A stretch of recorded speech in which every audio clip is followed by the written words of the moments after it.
Cinema ನೀವುಗಳು ನೋಡಿ ಆಮೇಲೆ ನೀವು ಕೇಳೋ ಪ್ರಶ್ನೆಗೆ ಮಾತಾಡೋದು ತುಂಬಾ ಚೆನ್ನಾಗಿರುತ್ತೆ. ಯಾಕಂದ್ರೆ ಅದೊಂದು ಎಕ್ಸ್ಪೀರಿಯನ್ಸ್ ಅಂತ ಹೇಳ್ಬೋದು. ಈಗ ಶ್ರುತಿಮಾ ಹೇಳಿದ್ರು,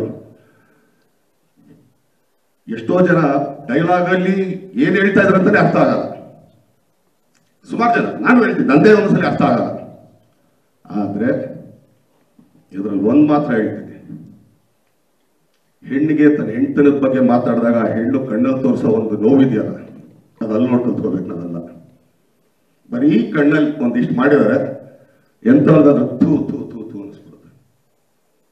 ಆ ಥರ ಕಲಾವಿದರು ನಮ್ಮ ಸಿನಿಮಾದಲ್ಲಿ ಇದ್ದಾರೆ ಅನ್ನೋದೇ ನಮಗೆ ಕೊಡು. ಈಗ ರೋಹಿತ್ ಆಗ್ಬೋದು, ನ್ಯಾಷನಲ್ ಅವಾರ್ಡ್ ವಿನ್ನರು.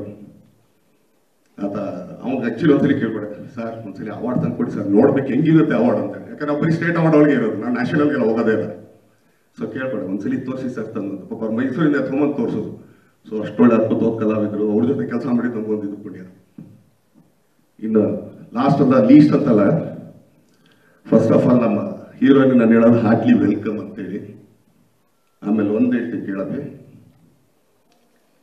ಇಲ್ಲಿ ನಿಂದು ಮೊದಲನೇ ಸಿನಿಮಾ, ಎರಡನೇ ಸಿನಿಮಾ, ಮುಂದೊಂದು 205 ಸಿನಿಮಾ ಆಗಿರ್ಬೋದು, ನಿನ್ 206ನೇ ಸಿನಿಮಾ ತರ ಎಲ್ಲರೂ ನೋಡ್ತಾ ಇರ್ತಾರೆ. ಯಾಕಂದ್ರೆ ಅಷ್ಟು ಅವ್ರದ್ದು 200-205 ಸಿನಿಮಾ ಎಕ್ಸ್ಪೀರಿಯನ್ಸ್ ನಿನ್ನ ಹತ್ರ ನೋಡ್ತಾ ಇರ್ತಾರೆ. ಸೊ ಕಲಾವಿದರಿಗೆ ಅದೊಂದು ಶಾಪ, ಅವ್ರ ಮಕ್ಕಳಾಗ್ಬಿಡ್ತೀವಲ್ಲ, ಅದು ಶಾಪ ನಮಗೆ. ಆದ್ರೆ ಈ ಸಿನಿಮಾದಲ್ಲಿ ಆ ಶಾಪನ ಹೊರ ಮಾಡಿಕೊಂಡು, ನಾನು ತುಂಬಾ ಜನಕ್ಕೆ ಕೇಳೋದಲ್ಲ, ಅಂದ್ರೆ ಹೋಗೋದೇ ಬಿಡು ಏನೋ ಮೇರ ಇದು ಅಂತ, ಬಟ್ ನಾವೇನು ಹೇಳ್ತೀವಿ ಸುಮ್ಮನೆ ನಮ್ದು ನಮ್ಮೇ ದೊಡ್ಡದಾಗೆಲ್ಲ ಹೇಳ್ತೀವಲ್ಲ. ಖಂಡಿತ ತುಂಬಾ ಕಮ್ಮಿ ಕಲಾವಿದರು ನಾನು ನೋಡಿರೋದು. ಅಂದ್ರೆ ಒಂದು ಇದೇ ಫೀಲ್ಡಿಗೆ ಬರ್ತೀನಿ, ಯಾಕಂದ್ರೆ ಕೋಟಿ ನಿರ್ಮಾಪಕರು ರಾಮು ಅಂತ ಮಗಳಾಗಿ, ಕನಸಿರಾಣಿ ಇನ್ನು ಏನು ಹೆಸರು ಕೊಡೋದು, ಒಂದು ಮಾಸ್ ಅಂತ ಏನು ನಮ್ಗೆ ಅವಾಗ ಅನಿಸ್ತು, ಮಲಾಶ್ರೀ ಮ್ಯಾಮ್ ಅವ್ರ ಮಗಳಾಗಿ. ಬಟ್ ಇಷ್ಟೊಂದು ಸೀರಿಯಸ್ ಆಗಿ ತಗೊಂಡು ಒನ್ ಟೇಕ್ ಆರ್ಟಿಸ್ಟ್ ನಾನು ನೋಡಿದ್ದು. ಅವ್ರು ಪ್ರಿಪೇರ್ ಮಾಡ್ಕೊತಿದ್ರು, ಮನೇಲಿ ಏನ್ ಮಾಡ್ತಿದ್ರು, ದಟ್ಸ್ ನನ್ ಆಫ್ ಆ ಬಿಸ್ನೆಸ್. ಬಟ್ ಸ್ಪಾಟಿಗೆ ಬಂದು ಬೇರೆ ಕಲಾವಿದ್ರಿಗೆ ಕಾಯಿಸ್ತೇನೆ,